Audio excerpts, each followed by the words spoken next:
Lula, e falei sobre autocrítica, se o senhor faz esse exercício constantemente contigo, assim, tipo, poderia ter feito melhor, isso daqui não saiu legal, porque muita coisa está acontecendo pela primeira vez. Pandemia era uma coisa que nunca aconteceu na história aqui, dessa forma e como aconteceu. E quando o senhor olha para o passado e pensa assim, eu faria do mesmo jeito, eu falaria de outra forma, porque eu acho que isso pega muito na tua rejeição, né? De não, com a questão da pandemia, algumas palavras minhas, que no afã de eu resolver indignação, eu extrapolei. Aí tem gente que marcou aquilo. E a oposição, né, não faz autocrítica, ela faz linchamento moral de você. Se eu for esperar autocrítica da oposição, não vou ter. É um linchamento que faz. Se a gente fosse voltar nesse tempo aí, fazer essa linha do tempo, como estava o mundo, como que estava vocês quando descobriu quando começou a aparecer os primeiros casos de Covid lá fora? Como que é? Se faz uma reunião? Como que é? Olha só. Nós decretamos estado de emergência no início de fevereiro do Brasil. Fevereiro de 2020. Vimos aqui que já se discutiu lá fora, sim, na Itália, tudo nós já estava... Nós estávamos naquela época, mais ou menos, nós trouxemos o pessoal da China para cá, o nosso pessoal que estava lá, né? Que estava isolado, veio para cá com todo cuidado, etc. Eles estavam fazendo o que lá? Estavam lá em Wuhan. Brasileiros que estavam em outro lugar do mundo. Lá foi o foco da Covid. Trouxeram para cá, ficaram em quarentena. Tudo bem, nós decretamos emergência e vimos aqui muita gente, né? O próprio governo de São Paulo falando que o carnaval não tinha problema nenhum. Vimos Drauzio Varela falando que não tem problema nenhum. Vimos autoridades aqui estaduais falando a mesma coisa e o carnaval, inclusive, convidando estrangeiros para vir para o Brasil. Vimos autoridades falando, como o clima aqui é quente, esse vírus só tem eficácia durante o inverno, não vai ter problema nenhum. E o carnaval foi um salseiro aqui. Veio gente do mundo todo e o vírus foi misturado. Né? E começaram mortes. Então, mas do seu lado lá, o que é? São reuniões, ou todo mundo falando, o senhor escutando opiniões? Como que funciona isso? Individualmente, pequenos grupos, discutindo como é que está acontecendo no mundo, o que está acontecendo na Itália, por exemplo, nas casas de idosos. Quem que era a tua pessoa de confiança nessa época? Tinham várias pessoas lá, algumas que o ministro da Saúde não deu certo comigo, ele estava, o tal do Mandetta, né? Mandetta veio aqui. A preocupação dele é exatamente outra. Ele pregava algo como aterrorizador que ia acontecer. Lembra que falava, vamos achatar a curva, vamos ficar em casa para achatar a curva. O pessoal esquece muitas vezes, né? E esse achatar a curva até a semana que vem, daqui a 15 dias, era prorrogando. Agora, o achatar a curva era um tempo que você tinha que ter para você abrir hospitais de campanha, aparelhar hospitais com respiradores. Era isso aí. E nós fizemos isso e as medidas restritivas continuaram se fazendo existir. Até porque, por decisão do Supremo Tribunal Federal, delegou-se competência para governadores e prefeitos tratar a questão da pandemia. Eu podia tomar medida mais restritiva do que o governador. E eu sempre fui contra. O senhor tinha essa prerrogativa? Tinha. Mais restritiva. Lembra fecha tudo? Sim. Eu podia, vamos supor... Podia fazer o quê, por exemplo? Fechar mais. Tá? Fechar... O Dória falou de fechar tudo. Fechar alguns bairros. Eu fecharia a cidade de São Paulo toda. Eu tinha esse poder. Nunca, por decreto meu, fechei uma só casa de comércio. Eu sempre preguei que as pessoas mais idosas e aquelas que tinham problema de saúde, né, com comorbidades, ficassem isoladas em casa. O resto tinha que trabalhar. Porque morre gente por Covid, morre como morreu. Mas se continuasse uma política de não trabalhar, ia morrer muito mais gente. O senhor acredita nisso mesmo? Iria morrer mais gente, talvez? Tanto é que você pode ver, eu falei no começo que a depressão viria com a política ficar em casa. Há poucas semanas a imprensa falou que aumentou o número de suicídios. Suicídio, depressão, ansiedade. O jovem, ele é assintomático. Eu sempre fui contra fechar escolas. Tá? E alguns achavam que eu queria, onde vem a raiva de alguns, né? O cara quer matar criança, quer matar estudante. Morreram. Mas teu pensamento nessa hora estava como? Não, mas porque tava um pânico, ninguém sabia. Não, tava em pânico, sim. Todo mundo, ninguém tinha resposta. Na verdade, tinham várias linhas, mas tinha mais ou menos um certo consenso, tipo, mas não podíamos deixar espalhar. Tem que ficar em casa, não é? Mas você viu depois que se contaminou mais gente em casa do que na rua. Mas teve esse levantamento? Estudo americano, tocante a isso aí. Então isso aconteceu. Então houve um pavor. A população foi diariamente alimentada com notícias só negativas. E em vez de você encorajar as pessoas a se cuidar no tocante ao vírus, as pessoas idosas assim, com comorbidade, era um pânico generalizado. Não tinha vacina. Começou a cobrança de vacina para cima de mim. Não tinha vacina em 2020. Mas não era uma corrida desesperada, tipo, vamos pegar o que tem? Não tinha lugar nenhum. Me aponte qual país do mundo comprou uma dose de vacina. A primeira vacina... Estados Unidos, acho que chegou em dezembro, não foi? A primeira vacina... Foi isso? Foi em dezembro de 2020. A primeira vacina aplicada no mundo foi no Reino Unido em dezembro de 2020. Em 2021, o Brasil começou a vacinar. Então, mas... a gente não conseguiria também em 2020... Não tinha vacina para vender. Mas não tinha como fabricar vacina. Não tinha vacina no mundo. Quando nós comprávamos da Pfizer, chegava a prestação. Mas esses e-mails, essas coisas que você fala, em que momento foi isso? Nessa linha do tempo? Não, os e-mails... Em fevereiro acontece? Não tinha. A resposta é simples. A esquerda, em vez de fazer algo crítico, ela vai para te destruir, para chegar ao poder. Qual país do mundo comprou ou qual país do mundo vendeu vacina em 2020? Não tinha. Mas não tinha que ficar na fila para estar nos testes? Por exemplo, a primeira proposta que veio da... Pfizer ou não? Não foi da Pfizer, não. Acho que foi da AstraZeneca. Sim. Eram 2 bilhões de dólares no meio do ano. De investimento? Não. Comprar 2 bilhões de dólares. Já tinha que pagar. Para talvez entregar... Não tinha nenhum compromisso de entregar a partir de janeiro. Como é que eu posso assinar uma coisa dessa? E daí a gente perguntava quais são os possíveis efeitos colaterais. Não respondiam. Apenas diziam que eles não se responsabilizavam por efeitos colaterais. Onde eu errei. Onde eu falei, vai que o cara vira jacaré. Não foi piada. Foi uma figura de linguagem. Da esquerda, a oposição, olha o cara debochando da vacina, vai virar jacaré. Mas não tem... É que é difícil. Então, o que acontece? É difícil falar agora olhando para trás. Mas não era bom apostar em todos os cavalos, assim, tipo... deixa o dinheiro aqui. Eu sei, é muito dinheiro. É muito dinheiro. São 2 bilhões. Vamos lá. Os efeitos colaterais você não conhece até hoje. Você não conhece até... A própria Pfizer diz que a partir de 23 que você vai conhecer os efeitos colaterais da vacina. Você não sabe ainda. Como é que pode eu me responsabilizar comprando a Pfizer, por exemplo, onde ela dizia isso? Quer ver uma coisa? A vacina para jovens, depois passou de 5 a 11 anos. O que foi falado pela Anvisa nossa? Que uma criança, logo após a vacina, olha, uma criança de 5 a 11 anos, logo após a vacina, os pais ficam de olho, porque ela poderia apresentar os seguintes sintomas: dores no peito, falta de ar ou palpitação. Daí a gente pergunta, o pai da criança vai procurar o médico. Qual é o antídoto? Não sabemos. Vai que começa a morrer criança. Quem se responsabiliza por isso? Então, a Pfizer queria, no contrato, que eu assinasse embaixo. Eu me responsabilizasse. Conseguimos que o parlamento dissesse que a responsabilidade não era minha. Uma coisa é você comprar algo que já existe no mercado, outras vacinas que já existem. Mas nessa linha do tempo, o Dória, ele vai comprar vacina na China? Ele não comprou nenhuma dose. Quem comprou foi tudo o governo federal. Qual que estava a negociação? Como que estava a negociação? A negociação existia, via Butantan aqui. Ele era um garoto propaganda apenas. E todo dia ocupava 2 horas nas televisões. Mas essa briga também desgastou muito, né? Desgastou porque ele tinha sede do poder. No meu entender, não estava fazendo aquilo por você. Estava fazendo por um projeto de poder. É só isso. Tanto é que teve governador que se gabava, que te mandava a vacina para lá, que eu consegui. Não foi eu. Quem conseguiu foi o governo federal. Então houve essa guerra. E o nosso governo não é que não se comunicava bem. Tinha problema com grande parte da imprensa, porque nós garroteamos as despesas com a propaganda oficial do governo. Como assim? As estatais nossas, os Correios, por exemplo, anunciavam televisões por aí, Petrobras, BNDES, o próprio recurso do governo federal, nós devemos segurar isso aí, não por maldade.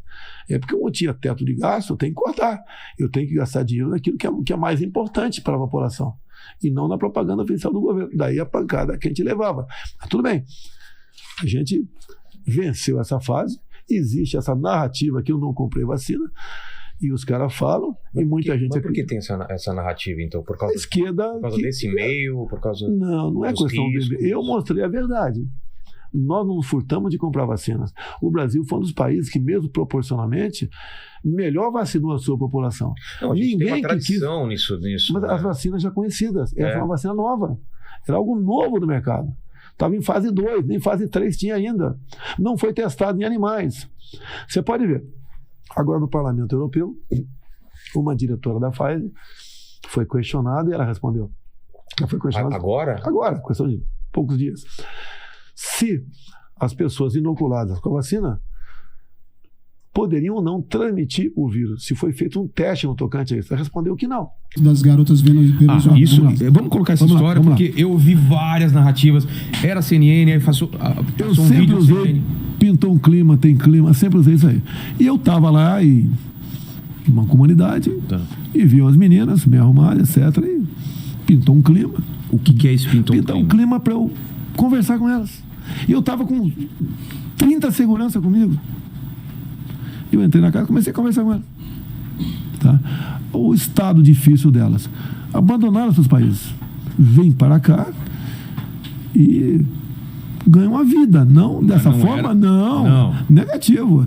Porque deu a entender. Porque deu a entender. Não, negativo. Daí o que acontece? Uma vida difícil. O que eu disse para você aqui? O que a esquerda faz? Destruir de reputação. É igual foi acusado de ser canibal. Ficou sabendo disso também, né? Fiquei, inclusive a gente... Quer discutir o canibal? Não, a gente nem pediu comida, porque achei que eu... eu ia te comer aqui. Ô, presidente. Então você pode ver, a questão das meninas, eu já sabia da história, eu já estive em Roraima. Então assim, e hoje em dia, não eram prostitutas? Não tem nada, não, negativo. E o pintou um clima é no sentido de... Na própria live que eu fiz, como é que é a live que eu fiz? Com quem foi? Logo na frente, Paparazzo Rubro-Negro. Logo na frente eu falo, não tem clima da gente aprovar a revogação desse decreto ambiental. Mas a palavra clima eu uso, sempre usei rotineiramente. E outra, eu estava com mais de 20 segurança. Eu fiz uma live dentro da casa das meninas. Eu fiz a live. A CNN transmitiu a minha live. Agora achar que eu fui atrás de mina de programa. Mas nesse ocorrido que o senhor relata é aquela live da CNN. Sim. É aquela live. Mas são aquelas meninas lá? São aquelas meninas. Manicures, alguma coisa assim? Sim, elas estavam ali se arrumando ali para eventos. Mas o senhor fala que deu pena, coitado. Porque... Olha só, os pais ficaram na Venezuela, perderam tudo e vêm para cá arriscar a vida. Mas a CNN confirmou, então, que estava lá, que transmitia essa live. Mas você vê na live o logotipo da CNN. Não. Mas o tempo foi passando até que em 2014 a Dilma foi reeleita. Eu já tinha um conhecimento grande de parlamento. Segundo mandato da Dilma? Segundo mandato dela. Foi apertado, né? A votação. É esquisito, né? Tudo bem, deixa pra lá. Não, eu lembro que o Aécio chegou a comemorar a vitória, não chegou? Chegou em 2014. E aí deu um apagão, alguma coisa, e depois no finalzinho... Foi feita uma auditoria externa por parte do PSDB. A conclusão era que as urnas eram inauditáveis. Tá? Mas tudo bem. E daí em 2014, quando a Dilma foi reeleita, eu falei, para mim é muito cômodo continuar sendo deputado federal. Eu tenho que tentar alguma coisa, aparecer, dar minha opinião, etc. E comecei a sozinho andar o Brasil, conversando, vendo problemas, estudando, né? Identificando os problemas, possíveis soluções, e o que é muito difícil na política, né? Você vencer com verdade. E eu nunca me afastei da verdade. E quantas vezes eu fui aconselhado se você não prometer algo, como você viu agora há pouco aqui, um assessor meu falando aqui que eu tenho que falar dos meus compromissos para o ano que vem. Eu não vou falar, até porque os compromissos do ano que vem eu tinha que ter feito agora.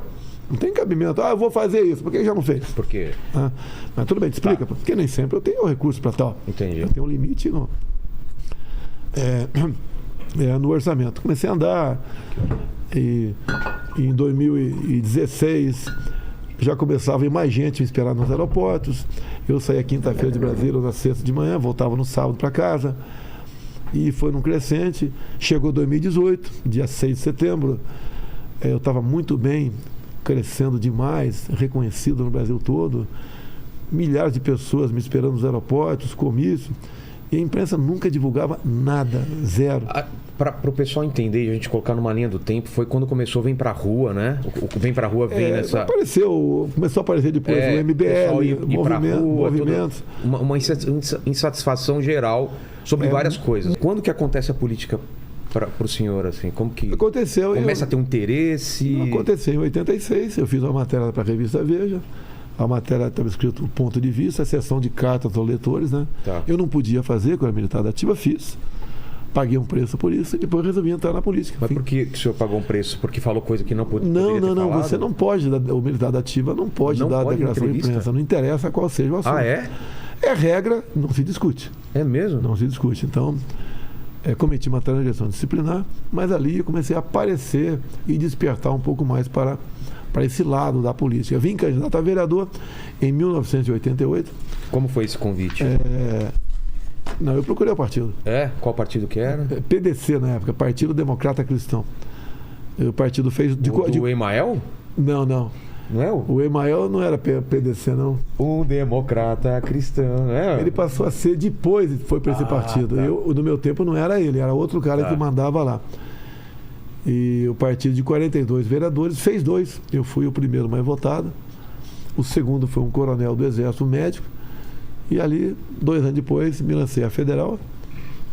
E aí não saiu mais? 7 mandatos consecutivos, né? Quanto tempo, então, de política? 28 anos de deputado federal, 2 de vereador, 30, 15 de exército, 45. Atualmente, 3 de presidente, eu tenho 48 anos de vida, né? Sem contar o tempo que teria aí como jornaleiro. Mas eu não computei, porque não tinha carteira de trabalho naquela época. Assim, né? Naquela época era... Mas eu queria entregar jornal. Tinha mais moleque que era voluntário para entregar jornal. E essa disputa eu ganhei porque tinha uma bicicleta. Qual bicicleta? Barra Forte? Poxa, era uma... Eu lembro, tinha um parapeito na frente, né? Sei. E era uma roxa, tá? E era uma bicicleta bastante forte, época, não. Era bastante forte. Pesada, era pesada. Pesadona, né? Não tinha marcha, não. Exato. Então ajudou isso aí. O responsável de Eldorado me encarregar de entregar jornais lá. E quando que pintou essa ideia de posso ser um presidente ou isso não fazia parte da sua... Era uma coisa muito grande. Assim, obviamente... Ou todo mundo que começa na política pensa nisso? Não, né? Não. Para o bem ou para o mal, é um aprendizado dentro da Câmara dos Deputados. E quando eu cheguei em 91 lá, há pouco tempo tinha saído o Figueiredo, havia uma marca muito pesada contra os militares. Eu encontrei dezenas de anistiados, ex-guerrilheiros, a turma toda, né? E quando me viram como capitão lá, olharam e devem ter pensado, opa, carne fresca na área. Entendi. Vamos pra cima desse cara. E eu peitava os caras, tinha muita confusão. Que tipo de confusão, assim? A esquerda sempre bateu no período militar. A esquerda só vê defeito nos outros, não vê virtude em ninguém, não vê nada de bom em ninguém. Que esquerda era essa naquela época? É diferente de hoje ou não? Não. Quando eu cheguei já tinha o PT. O PT nasceu em 1980. Aquela época sindical, forte, no ABC. Era o PT, era o PDT. Certo. Partido Brizola. Tá, e a gente reagia, tá? Eu sabia um pouco da história, me aprofundei mais, conheci mais ainda e fiz esse contraponto dentro do parlamento. Tanto é que eles me processavam o tempo todo. Eu respondi uns 20 processos de cassação. Que tipo de processo? É tudo por ocupar a tribuna e CCD. ECD é... Você falar demais. Segundo eles, falar demais. O senhor falando demais, que coisa estranha. Não consigo imaginar o... Eles achavam que o que eu falava era algo antidemocrático, atentava contra desde aquela época. Atentava contra a democracia. Esse pessoal de esquerda que era mais do que inspirado. Treinavam em países como Cuba e para vir para dentro do Brasil aqui falar em democracia. Então eles sempre acusavam os outros do que eles eram. Não é diferente isso aí, né? Isso persiste até hoje. Isso foi me dando uma certa projeção lá dentro. comissão da verdade, na verdade uma comissão da mentira, a verdade deles. Então a questão ideológica era muito forte. Mas quem que era essa turma mais à direita ou mais conservadora na época? Não tinha muito direita. Tinha, né? Basicamente a esquerda que falava alto, dominava a esquerda dominava a imprensa, tinha uma grande aceitação por parte da imprensa, as suas propostas eram sempre bem aceitas. Não é diferente de hoje, né? Quem era contra estava errado. Então, eu era um contraponto ali muitas vezes. Falou de fake news, isso é o assunto aí da semana, por causa de Jovem Pan, por causa de vários canais que caíram. A gente está vivendo um momento muito singular. Muitos políticos que estiveram aqui, aliás, a maioria falou que é a eleição mais importante de todos os tempos. Então o senhor sabe da dimensão disso. Por outro lado, estão falando que é a eleição mais suja, de fake news dos dois lados e tudo mais. Não, do lado não. Não, estou falando o que falam. Não estou me defendendo, não. Não, eu sei, mas eu não preciso fazer fake news contra o PT. Eu passo a falar a verdade. Tá bom. Mas se fala dessa guerra de narrativas, guerra de fake news dos dois lados. A gente tem um problema, que é fake news. É uma mentira passada por jornais ou grandes órgãos ou pelo WhatsApp e tal. Esse é um problema. A medida que está sendo o STF de censura prévia, que eu acho perigoso também. É uma coisa perigosa. Tipo, você não pode... É a mesma coisa que chegarem pra gente e falar assim, ó, vocês não podem trazer tal pessoa ou falar tal coisa. Então, eu fico preocupado, né? O STJ, né? TSE, desculpa. Quando chega nesse ponto. Por outro lado, a gente tem um problema para resolver, que é as pessoas ficarem desinformadas. Que é um problema, a fake news. O senhor mesmo falou. Você quer mais informação do que a própria mídia tradicional? Então, mas como resolver isso? A mídia tradicional no orçamento secreto bota no meu colo. Então, mas como resolver isso sem censura? Com liberdade. Então, o senhor você tem blogs, tem blogs. Por exemplo, você tem o teu programa aqui. Você tem o teu pessoal que é meio cativo aí. Se você começar a induzir, a botar a gente aqui em causa própria, por outro motivo qualquer, você vai começar a perder a tua credibilidade. A marca do teu programa é a verdade e a seriedade que você trata os assuntos aqui. Tá? Hoje em dia, o que eu vejo? Em grande parte da população, ele sabe diferenciar o que é mentira e o que é verdade. Sabe diferenciar. Não precisa de um censor. Tem que ser o público. O próprio povo. Você pode ver você pode ver a audiência de um grande jornal televisivo. Caiu. Por quê? Tomou partido político. Só tem notícia ruim lá. Vai perdendo a credibilidade. Um blogueiro aí, quem tem uma página, tem gente que tem página enorme. Sim, que hoje em dia porque não tem mentira ali. Comigo, por exemplo, a minha mídia talvez parece que é a que mais interage no mundo. De vez em quando a gente erra, imediatamente a gente pede desculpa ali que... É que a gente está agora, por isso que eu estou perguntando do STF, porque é o momento final, reta final da eleição. E uma mentira, às vezes, não dá tempo de ser corrigido, né? A correção é muito menor do que o efeito que ela pode... Que uma coisa. Mas, por exemplo, o senhor é canibal, o senhor não sei o que e tal. O efeito negativo, às vezes, é maior do que... provaram que não é verdade, ou está fora de contexto. O que pegam muito é do orçamento secreto. E eu não consigo entender... Você vai entender agora aqui. Exatamente. Explique para um cara que tem inteligência limitada...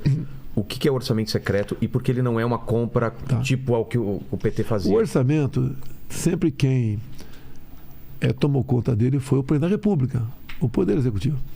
Bem, com o passar do tempo, criaram emendas impositivas de parlamentares. Eu estava lá.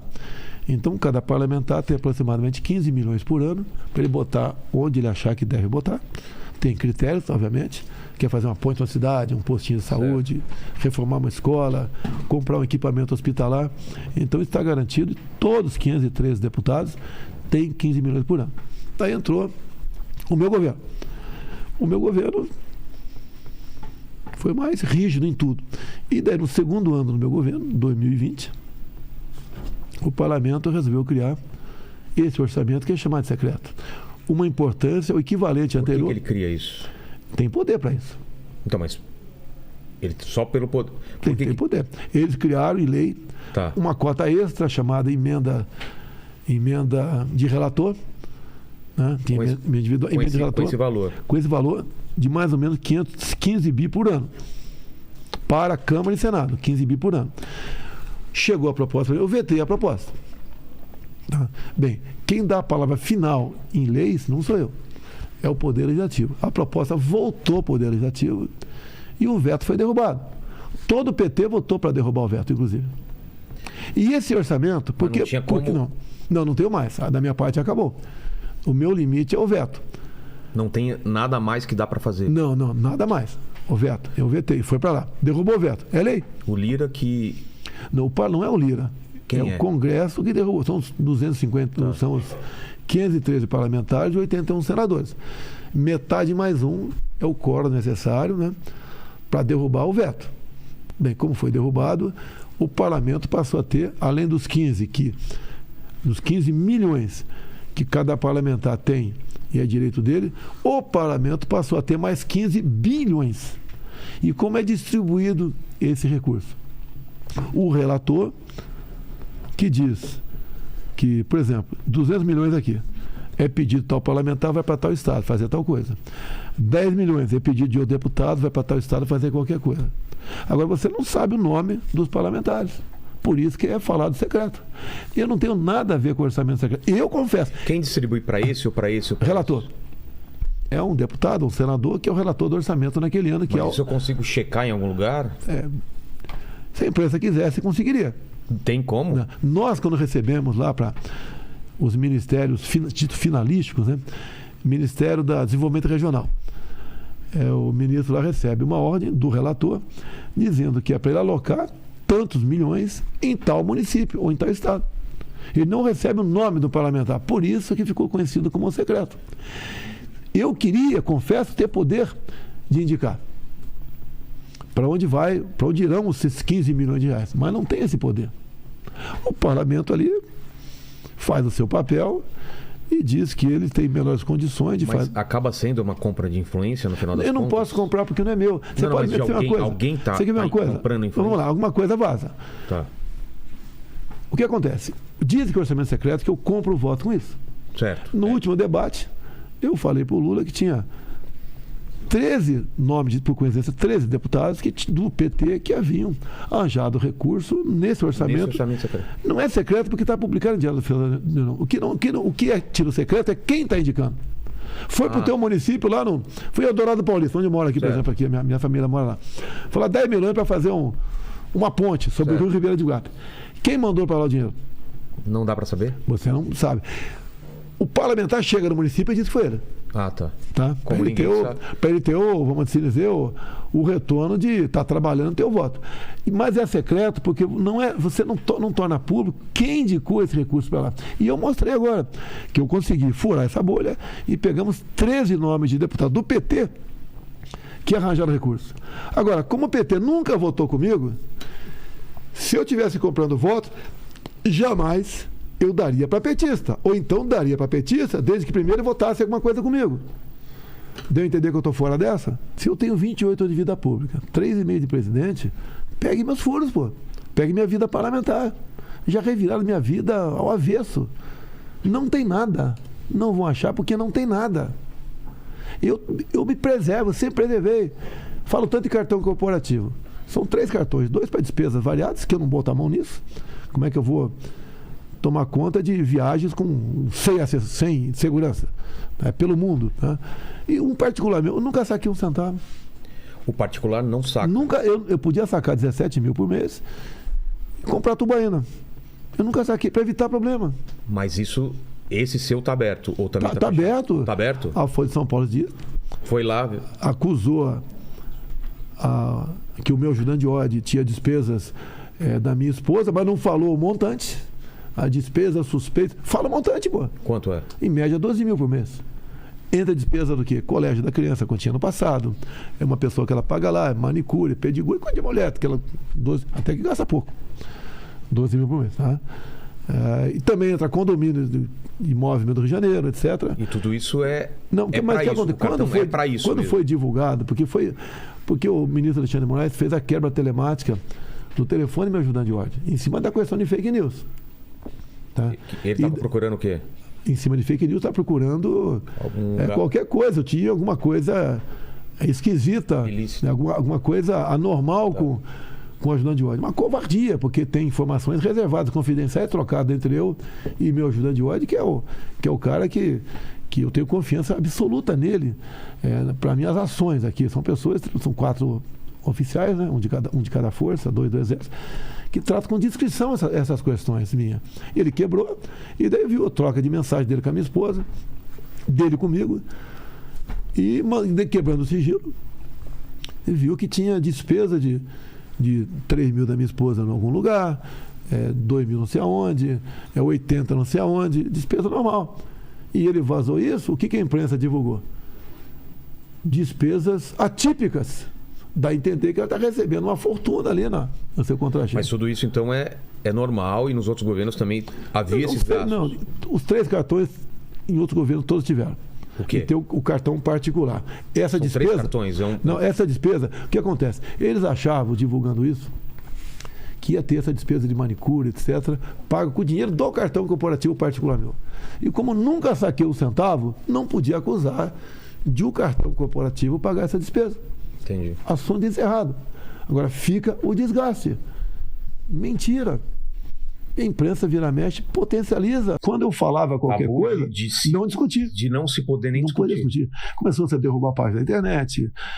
O médico que, por exemplo, ia para o tratamento off-label, passou a ser perseguido, ameaçar caçar o registro dele. Mas hoje em dia, a grande parte da população já entende o que aconteceu. E a discussão é salutar. Porque os remédios que nós temos por aí, muitos foram descobertos por acaso. E a questão da Covid, 2 possíveis remédios, eu não vou falar o nome deles aqui para não cair. Para não cair. Tá vendo só? Que democracia é essa? Tá? Então, mas eles não foram comprovados como não eficientes? Tem estudos, já não são estudos de grandes laboratórios, mas tem estudos que comprovam que dão grandes indícios que serviu para combater, né? Serviu como remédio. Eu mesmo tomei. No dia seguinte estava bom. Mas muita gente tomou, no dia seguinte estava bom. Agora você conta. Mas é arriscado, né? Assim, mas o que é arriscado? Não, tô falando assim. Um remédio era usado para vermes. Não sei, mas. O outro remédio é para malária. Isso ao invés de, entendeu? Não, mas uma vez contaminado, se você não tem o remédio, você tem que dar liberdade para o médico decidir se vai tomar ou não. O médico não é que tem o direito, ele tem o dever de salvar a tua vida. E se você está contaminado, olha. Ouvi dizer, estou sabendo, um outro médico me disse isso, se você tomar isso aqui, você pode atenuar os efeitos da Covid. E isso acabou sendo criminalizado. Até teve um senador, um tal de Omar Aziz, que ele apresentou um projeto naquela época, né, condenando até 3 anos de cadeia um médico que, porventura, receitasse qualquer coisa off-label, fora da bula. Tem remédios hoje que você toma que não é para aquilo. O chá da vovó, chá de boldo, sei lá o que for, acontece. Okay. Eu, por exemplo, não vou falar aqui para não criar polêmica, eu, quando tenho problema de estômago, tem uma coisa que eu tomo. Ninguém recomenda tomar aquilo, mas eu tomo e me sinto bem. Por que eu não posso continuar tomando? Mas hoje, se vier uma outra pandemia, a gente vai estar muito mais preparado. Porque Sim. Já veio a primeira, tem todo um... Primeira coisa, você foi proibido de discutir de onde veio o vírus. Foi de laboratório? Veio de um animal? Foi de uma mutação? Você foi proibido de discutir, tanto é que até hoje você fica na dúvida tocante a isso. Quem começou a discutir isso, começou a ter problema. Agora, nasceu de um laboratório ou não? Eu tenho a minha opinião, não vou dar. É opinião. Até que se não tivesse problemas outros, daria minha opinião. Poderíamos estar discutindo. Daí, o que o pessoal fazia? Quem dava opinião era acusado de terraplanista, era acusado de negacionista, tá? Sofria esses ataques. Isso não é bom. Quando a gente fala em remédios que aparecem sem querer, eu cito sempre um caso muito exemplar, né? Guerra do Pacífico. O soldado chegava ferido, não tinha mais ninguém para doar sangue para ele, até que o médico falou: olha, esse cara vai morrer, estancamos a hemorragia, mas vai morrer. Começou a meter água de coco na veia dele e deu certo. O próprio remédio, a própria impotência sexual não estava sendo discutido É um remédio experimental. Foi por acaso, exatamente. Assim como a penicilina, várias coisas foram por acaso. Você está buscando a cura de um mal lá e no meio do caminho você descobre outro mal. Agora, a questão da Covid, você foi proibido de discutir esse assunto. Agora, imagine daqui a algum tempo se esses 2 remédios forem comprovados de fato que poderiam ter salvo vidas. Exato. Quem seria o genocida nessa história? Agora, o grande problema não é eu receitar, que eu não sou médico. Eu, para tomar um daquele remédio, que me senti bem no dia seguinte, conversei com o médico e, mais do que isso, eu me interessava. Estudava, ligava a muita gente. Por que na África, por exemplo, morreu pouca gente? Porque lá, um desses remédios que era usado aqui no Brasil para verme, né? Lá era usado para cegueira do riso. Agora te pergunto, olha só, não se dizia que você tinha que ter um afastamento social? Sim. Por que os presos que viviam amontoados não morreram? Você não teve notícia de preso morrendo. Porque eles tomavam um desses remédios para chato.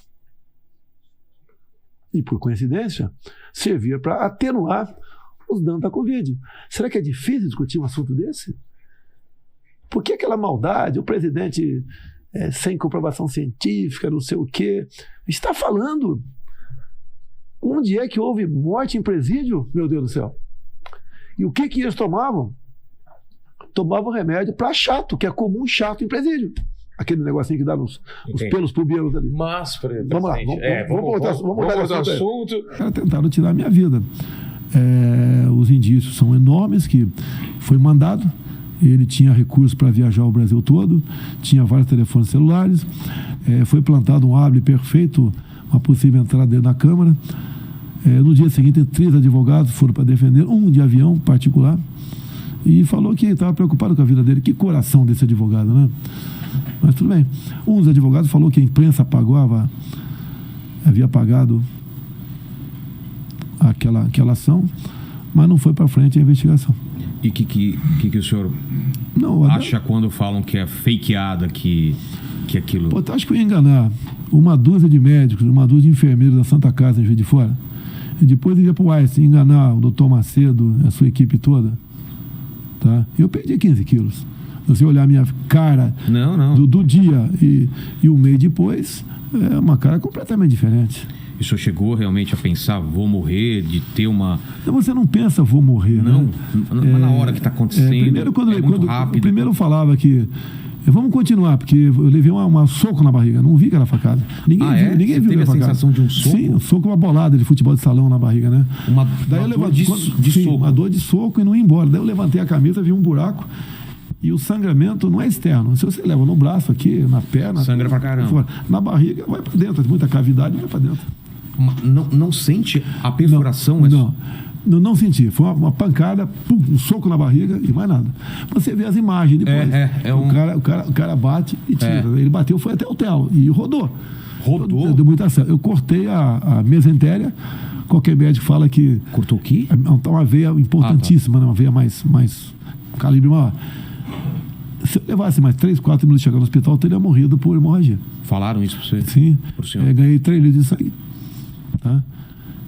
Quando eu cheguei no hospital, só lembro que alguém falou, vamos operar, desmaiei. Acordei no dia seguinte com a maca batendo no avião UTI para me levar para São Paulo. Daí vi o doutor Macedo na minha frente, não sabia, que nunca tinha visto na minha vida. Depois fui saber que era o doutor Macedo. Você estava consciente do que estava acontecendo? Passei mal durante o voo do UTI, mais uma indisposição enorme, umas cochiladas. Cheguei em São Paulo, acordei quando estava botando um saco plástico não, o saco de papel laminado, né? Para entrar no helicóptero da Polícia Militar e levou para o hospital. Apaguei de novo. E muita dor. E estava começando a me recuperar. Uma semana depois, tinha sido feita uma cirurgia grande em Juiz de Fora, obviamente. E em São Paulo não seria feita a nova cirurgia. De repente comecei a ter febre, desceram para o centro cirúrgico. Que te falava? E eu já, na iminência, tirar a sonda nasogástrica, a sonda, você tem. Cada respirada é um cada salivada é uma coisa terrível ali, tá? E o pior ainda é você botar a sonda acordada. Mas falavam a realidade do que estava acontecendo? Falaram a realidade. Não te escondiam nada. Facada, etc. Uma semana depois, febre, desceu para o centro cirúrgico. E eu já estava começando a querer sentar na cama, que é uma Ficar uma semana deitado não é fácil. Quando o médico falou, vamos ter que operar, eu falei, tem certeza? Eu questionei. Eu não queria. Vamos operar. E operou de novo, botou tudo para fora. Tinha muita sujeira ainda no... porque cortou. Eu perdi 10 centímetros de intestino, foi perfurado o intestino, vazou bolo fecal, né? Fezes, vazou merda, vazou à vontade, e tinha que fazer uma nova lavagem. Lavou pela segunda vez, foi tirado tudo para fora e botado para dentro. Então eles abrem, sim, costura, é isso? Sim. Corta o pedaço do intestino, cola, bota ali como é que é o dreno, não? A bolsa ali para você fazer cocô por ali. Colostomia. Agora, a cirurgia mais complicada do Macedo foi a penúltima, né? Por quê? Quando tirou a bolsa de colostomia, o intestino tinha colado, né? E ele por dentro levou 7 horas, segundo ele falou, com uma tesourinha, abrindo o intestino por dentro. Tá? Muita gente, como não tem esse recurso, fica com a bolsa de colostomia a vida toda. O quê? Fica com a bolsa. Tem que ficar com isso para a vida inteira. Tem muita gente, tá, né? Eu converso lá com o Dr. Queiroga até, porque o serviço de saúde é caro. Claro. Tá? E a gente fica, né, constrangido com isso, né? Tem muita gente que não é bolsa de colostomia. Tem lá, ali bota um saco plástico. Custa caro. E eu não sei quantos milhares de pessoas usam isso. Tá? Tem pessoas que é eterno mesmo. Tá? Outras no teu caso tinha esse risco também. Tinha esse risco.